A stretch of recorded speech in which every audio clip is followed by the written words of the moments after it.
दोस्तों नमस्कार, आदाब। मैं हूं अनवर चौहान। आप देख रहे हैं खबरिया चैनल। आज भी हम बात करेंगे, दंगों का हाल लगातार आपको सुना रहे हैं। आज दिल्ली दंगे की बात करेंगे। 7 दिसंबर 1992 को बाबरी मस्जिद के शहीद हो जाने के बाद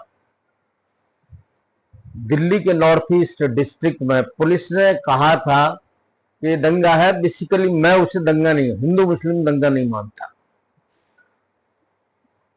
और जो आंखों देखा हाल मैं आपको सुनाऊंगा, उससे अंदाजा आप खुद लगाइए कि क्या ये हिंदू मुस्लिम दंगा था या पुलिस की एक तरफा कार्रवाई। 7 दिसंबर 1992, 6 दिसंबर को मस्जिद शहीद हुई। उसके अगले दिन जाफराबाद रोड नंबर 66 पर मुसलमानों की एक भीड़ निकल करके आई। बहुत ज्यादा लोग नहीं थे। उसकी कयादत कर रहे थे शफी प्रधान। शफी प्रधान आजकल इस दुनिया में नहीं है, इंतकाल हो गया। उन्होंने एक डीटीसी बस रोकी, मजमे ने भीड़ ने एक एक सवारी को उससे नीचे उतारा और डीटीसी की बस को आग लगा दी। ये था मुसलमानों का असली कसूर। उस डीटीसी की बस में आग लगाई, पुलिस आ गई, लोग भागने लगे।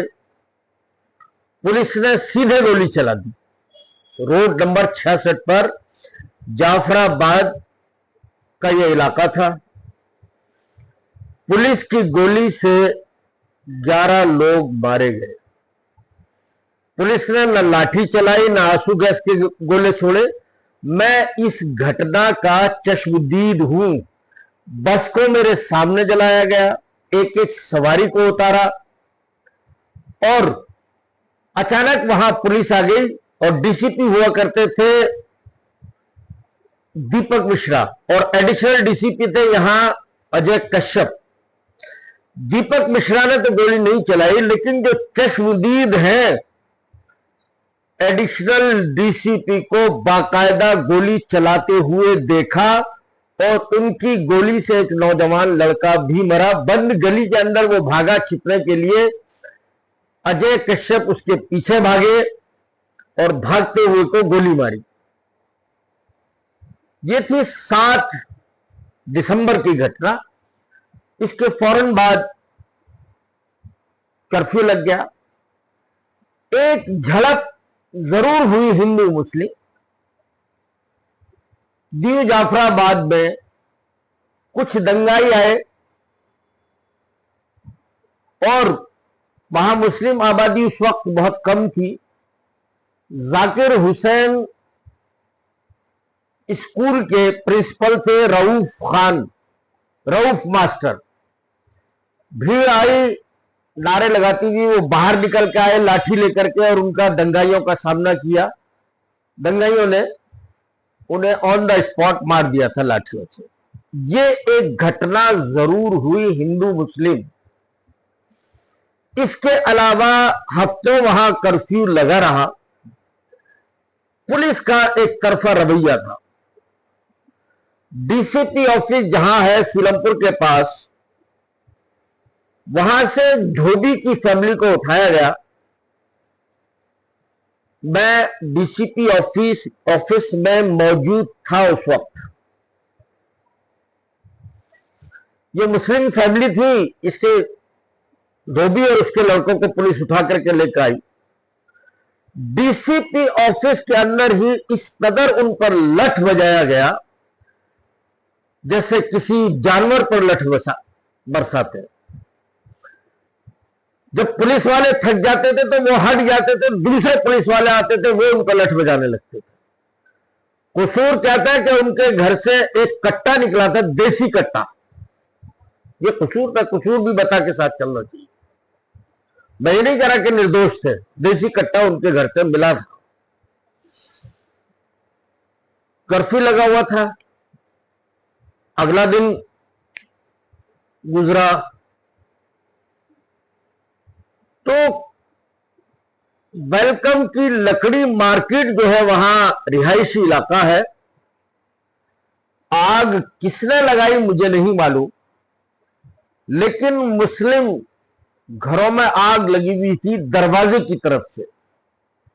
दरवाजों पर आग थी और बड़ी भयंकर आग थी। परिवार के लोग आग से बचने के लिए छतों पर चढ़ गए थे और वहां से चीख रहे थे, पुकार रहे थे, मदद की पुकार लगा रहे थे। फायर ब्रिगेड की गाड़ी आई, बहुत सारी गाड़ियां आई फायर ब्रिगेड की। दरवाजों पर आग लगी हुई थी तो बैक साइड से लंबी लंबी सीढ़ियां लगाई गई और सीढ़ी से बच्चों को, औरतों को उतारा गया। धीरे धीरे उतर रहे थे। मकान के अंदर से उन्होंने कुछ नहीं निकाला। घरों में भयंकर आग थी। घरों से कुछ नहीं निकाला, सिर्फ कलाम पाक यानी कुरान शरीफ उनके छातियों से लगा हुआ था। औरतें, महिलाएं, बच्चे सब उतर रहे थे। जैसे ही आखिरी सीढ़ी पर कदम रखते थे यानी उतर जाते थे, तो पुलिस वाले वहीं मौजूद थे और उन पर लठ बजाना शुरू कर देते थे। ये मैं चश्मदीद हूं, मैंने खुद देखा है, ऐसा नहीं किसी की सुनी सुनाई बात बता रहा हूं। खूब लठ बरसा। उन्हीं के घर जल रहे हैं, उन्हें बचाया भी जा रहा है, बचाने के बाद पीटा भी जा रहा है। यह मंजर था। सारा दिन यही मंजर मैं देखता रहा। रात में अचानक मन में ख्याल आया, जहां थोड़ा पथराव हुआ था वेलकम के इलाके के अंदर, जहां वाल्मीकि और मुसलमान रहते हैं। बहुत ज्यादा ऐसा नहीं था गोलियां चली या कुछ हुआ, लेकिन वहां तनाव था। वाल्मीकि और मुसलमानों के मकान आपस में मिले हुए थे।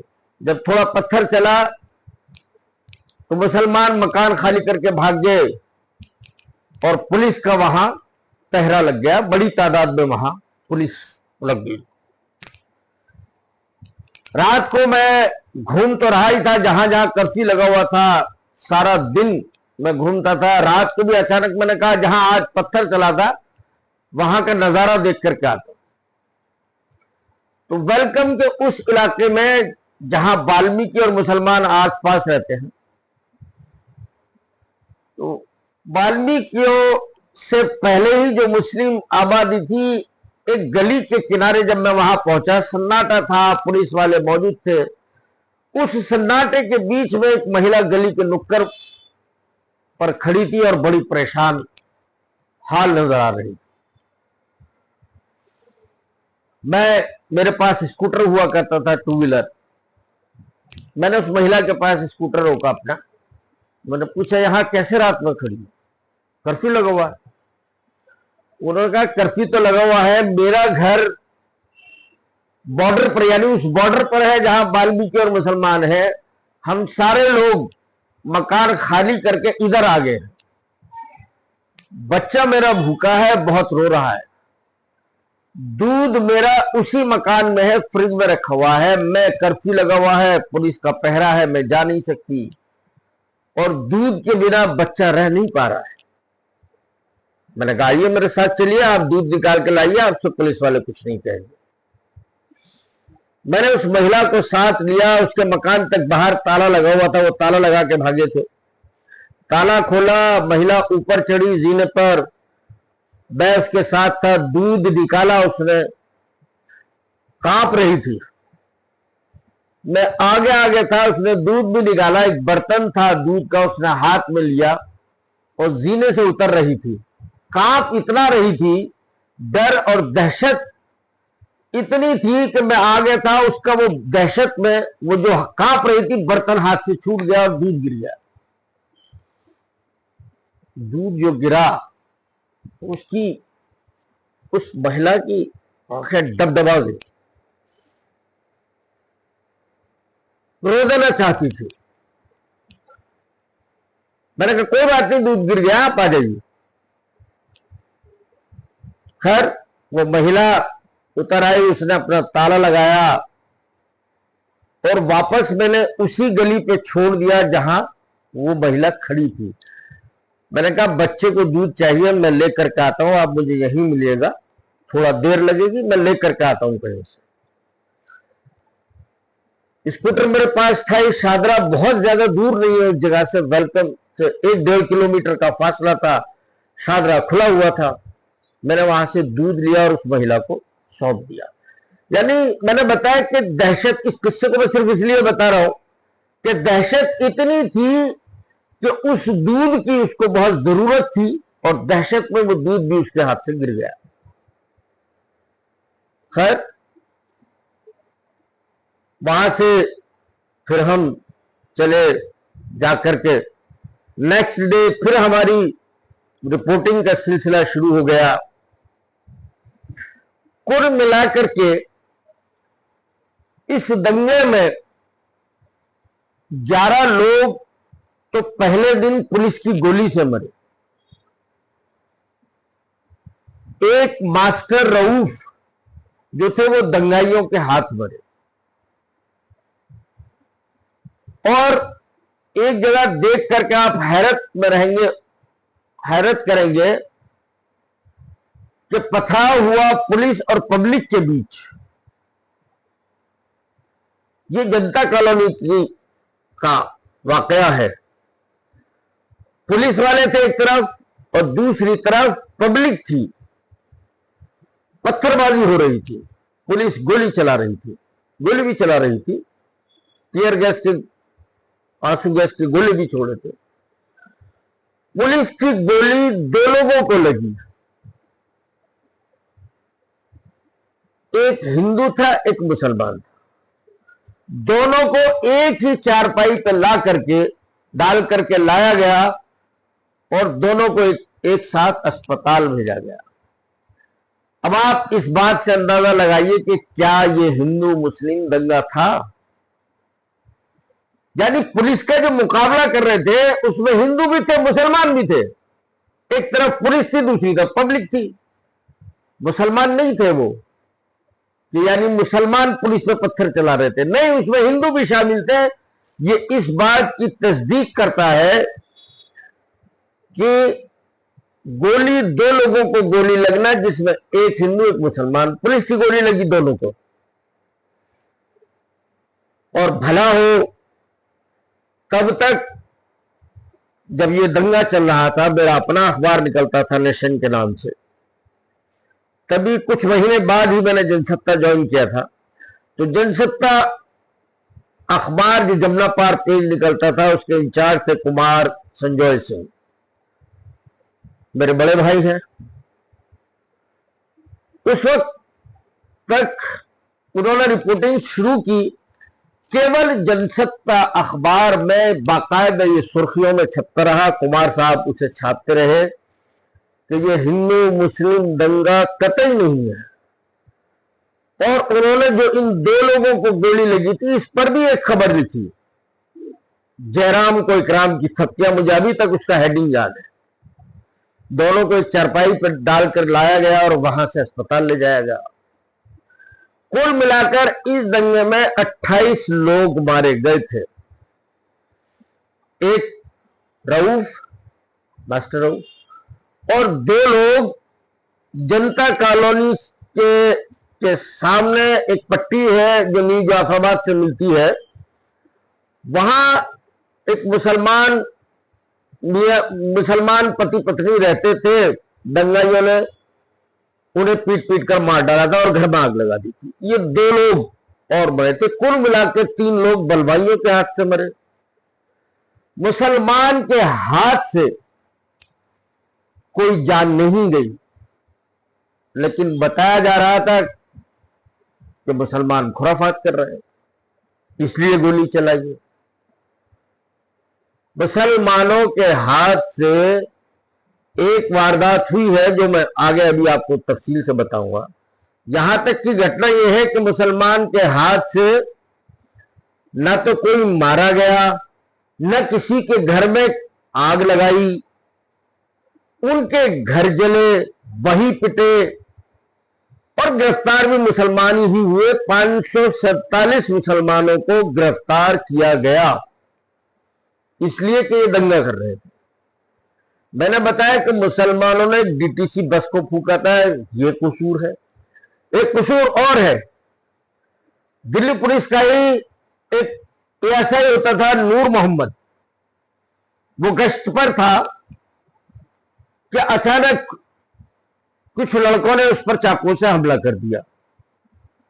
उसके सीने पर, पेट पर चाकू के वार थे। इतना सीरियस नहीं था, वो अस्पताल गया, शुरुआती इलाज के बाद उसको छुट्टी दे दी गई। इसका शक मुसलमानों पर जाता है, लेकिन सबूत कोई नहीं कि इसको जख्मी किसने किया। हो सकता है ये वारदात मुसलमानों ने की हो, लेकिन ये भी हो सकता है कि मुसलमानों ने ना की हो। सबूत कोई नहीं है, बस जलाने का सबूत है, लेकिन इसको प्रशासन ने दंगा करार दिया, हिंदू और मुसलमानों के बीच दंगा करार दिया, जबकि कतई दंगा नहीं था, पुलिस की एक तरफा कार्रवाई थी। जनता कॉलोनी के अंदर ही एक अब्दुल वहीद नाम का, कर्फ्यू के दौरान अब्दुल वहीद नाम का एक शख्स नीचे बीड़ी सिगरेट पी रहा था। कर्फ्यू के दौरान, कर्फ्यू लगा हुआ था, रात का वक्त था, 9, साढ़े 9 बजे का वक्त था। पुलिस वालों ने उसे गोली मार दी, इसलिए क्योंकि कर्फ्यू तो बाहर बीड़ी सिगरेट पी रहा। टांग में उसके गोली लगी, जांग जो होती है वहां गोली लगी। पत्नी उसे खींच करके ऊपर ले गई। ऊपर रहता था वो, झुग्गी बस्ती, ये जनता कॉलोनी के अंदर वही है, झुग्गी बस्ती ही उसे कहेंगे।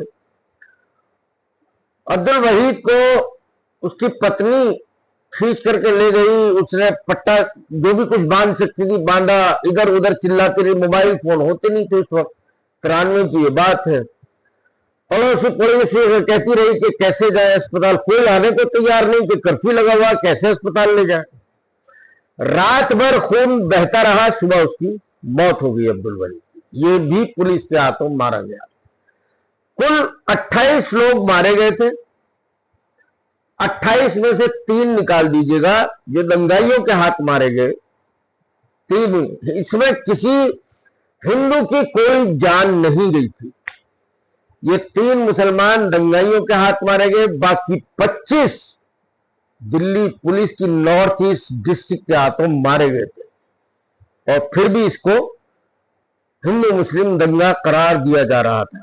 ये बात अलग है, दीपक मिश्रा का ट्रांसफर हुआ, चले गए, फिर यहां नए डीसीपी आए धर्मेंद्र कुमार, उन्होंने 4 संभाला, कर्फ्यू लगा रहा, हफ्तों कर्फ्यू लगा रहा, धीरे धीरे हालात नॉर्मल हुए।